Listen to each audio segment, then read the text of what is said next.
All right, so this is actually how it happened. She, all 5 feet, 4 inches of her, stormed through the waiting room door and past the nurse's station. And she found the doctor. And when she did, she reached up and she grabbed his tie near his collar and she pulled him down to her face. And she said, "I saw what you did yesterday. You left that woman and her child waiting for you all day long, and you never came back." And the doctor said, "Mrs. Butler, why are you doing this? Why are you treating me this way?" And my mother said, "I don't want you to forget my face. I don't want you to forget that I am here like you forgot that mother yesterday." And that was the Butler mythology. And it's what made me most proud to be a member of my family. Good evening. My name is Rhett Butler, just like the movie. That true story took place in the spring of 1982, while my little brother Ashley, also named after the film, was being treated for a malignant brain tumor at New York's Memorial Sloan Kettering Hospital. Ashley was 2 years old. I was 8. Now, growing up in a family with a very ill and later handicapped sibling, as you can likely imagine, life tends to revolve around that person. Envision a tetherball. When Ashley was very sick, as he was as a 2-year-old, and then with a second brain tumor at 7 years old, life, the ball in this analogy, accelerated towards the center as we performed our primary function, which was to take care of Ashley, never give up on hope, and fight heroically. And then Ashley would do his part, and he would get better, always get better. And myself and my sister Amy, we would resume our normal, and when I say normal, I mean egocentric pubescent development. It was during one of these remissions that life happened. We all, including Ashley, grew up. Now, I went away to college to study music, to pursue my dream of performing on the guitar, just like Eddie Van Halen. And I was living that dream in 2004 when on the drive home from a long East Coast tour, my cell phone rang and it was my father, Hugh. And he said to me, "Rhett, you need to meet us in Houston. They found a tumor in the back of Ashley's neck." And so for the next 6 years, while Ashley was treated for a radiation-induced sarcoma at MD Anderson Cancer Center, I didn't play a single concert outside of the state of Texas, as life once again accelerated toward the center. I was performing my primary function just as I had been trained to do as a child. Take care of your brother, never give up on hope, and fight heroically. The only problem was this time we were running out of rope until in 2010 when the unthinkable happened and the line was cut. And we lost my little brother Ashley. And the identity that my family had created for itself and forged that centered around my mother's amazing mythology. Do you remember the one about the Butlers fighting cancer? That was gone. And I was lost without it.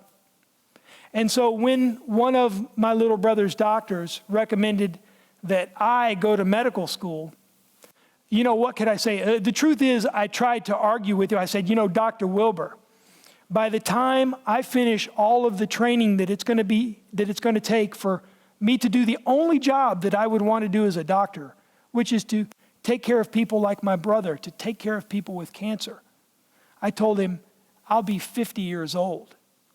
And Dr. Wilbur said to me, "Well, you're going to be 50 anyway."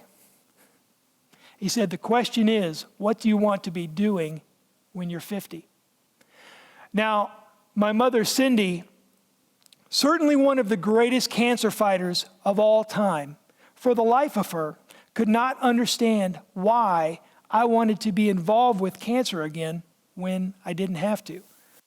And the truth is, I didn't really understand it either.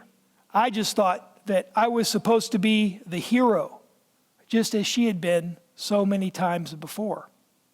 That is until recently, while during my second year of medical school, two unrelated events took place that shed some revealing light on my desire to return to the center, to return to my family's fight against cancer.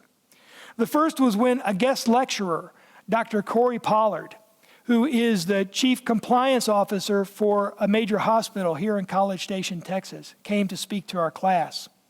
I was really moved by this man's passion for his work, so much so that I turned to my classmate and I whispered, I wonder what happened in this man's life that has made him so passionate about patient safety. And as if Dr. Pollard heard my question, he started to tell the story of the death of his young daughter, who was lost to a preventable safety-related error during surgery. The pain and the anguish on this man's face and in his voice was very apparent, as was his dedication to his daughter and her memory. The second event took place a couple months later. I had been asked to participate on the admissions committee here at Texas A&M College of Medicine. And as one of my responsibilities, I was asked to evaluate applications, to read essays. And one of the important questions that we ask to all of our applicants here at Texas A&M College of Medicine is, describe any circumstance indicative of some hardship, such as, but not limited to, financial difficulties, personal or family illness, a medical condition, a death in the immediate family, or educational disadvantage. Over and over again, the answer to this question was the same: not applicable. And it was shocking to me, even with the understanding that the great majority of medical school applicants come from an upper middle class or above background. And it was one day while I was reading one of these not applicable applications that I thought about Dr. Corey Pollard, and the word compassion flashed into my mind. And I thought, well, maybe this is it. Maybe this can help explain it. And so I took a little time out of my study schedule to, study. And I thought I'd like to tell you a little bit about what I learned. It's always nice to start with a definition, so we'll start there. So Merriam-Webster defines the term compassion as a sympathetic awareness of others' distress together with a desire to alleviate it. Useful, but what I found was the more literal, traditional translation of the word offers a much more useful and even concise definition.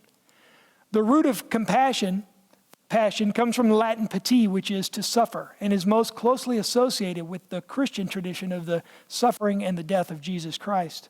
The prefix "com" simply means together. Now, on first inspection, the difference between a sympathetic awareness of others' distress together with a desire to alleviate it and to suffer together may seem insignificant or even trivial to you.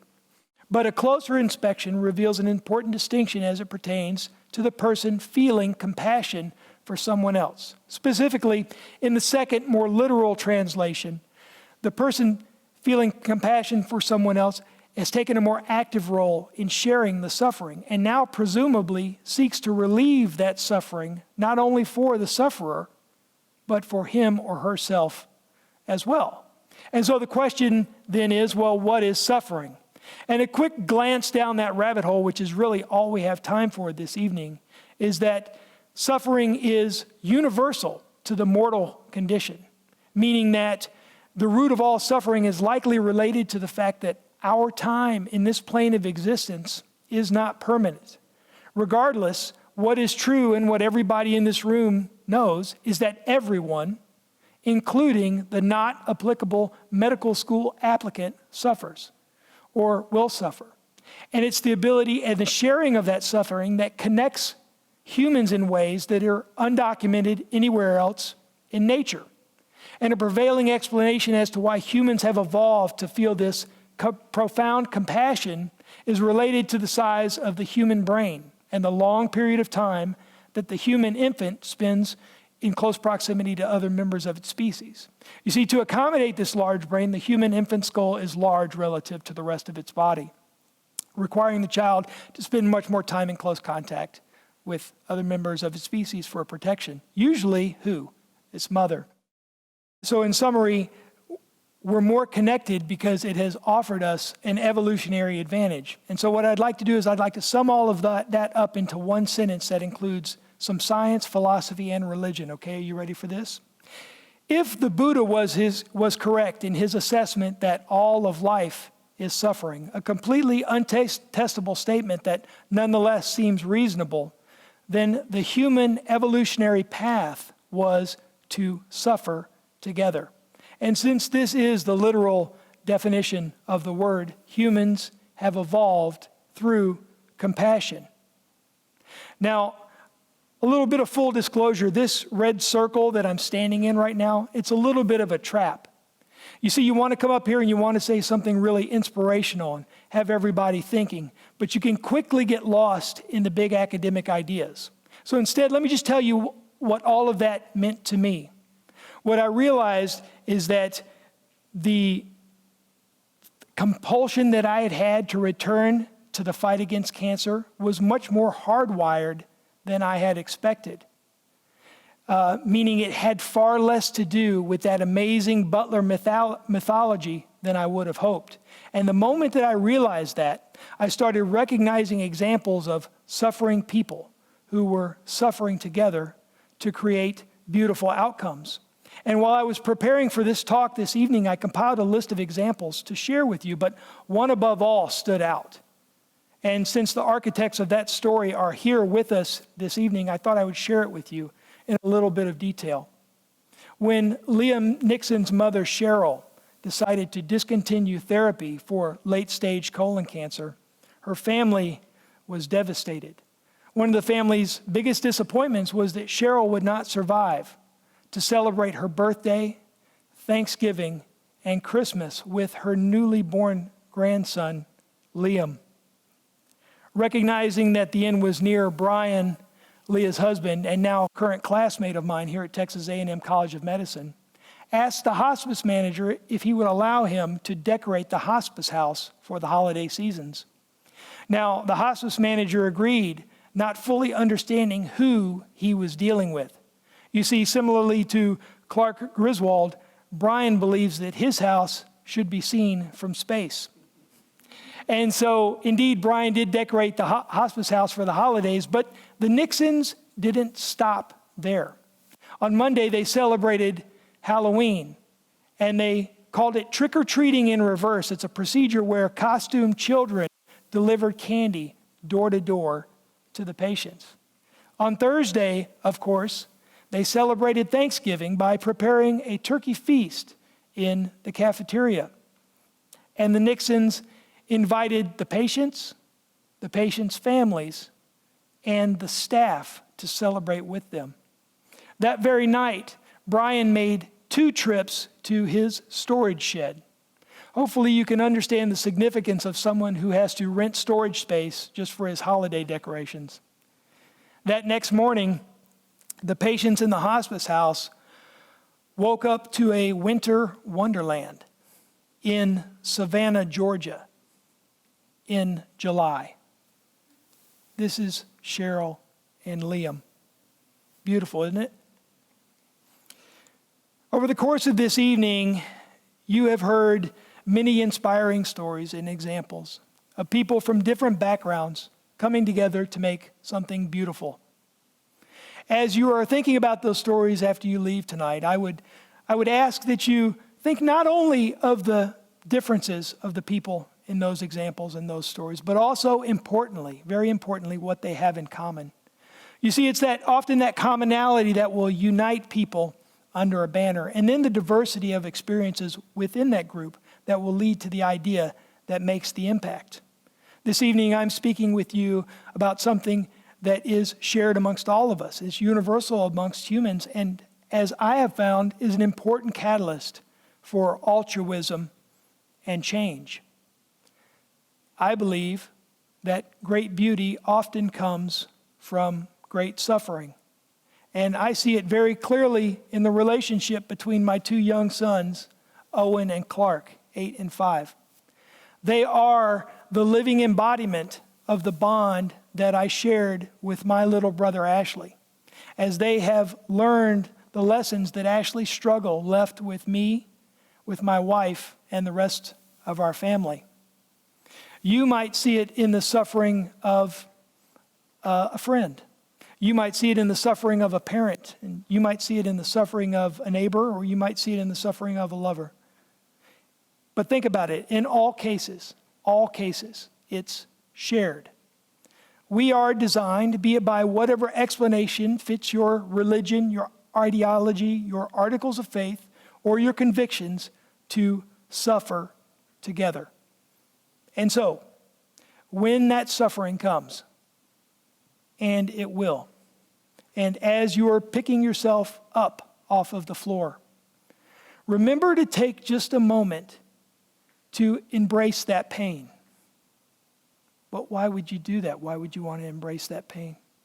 You embrace that pain so you can learn from it. You honor who you suffer for.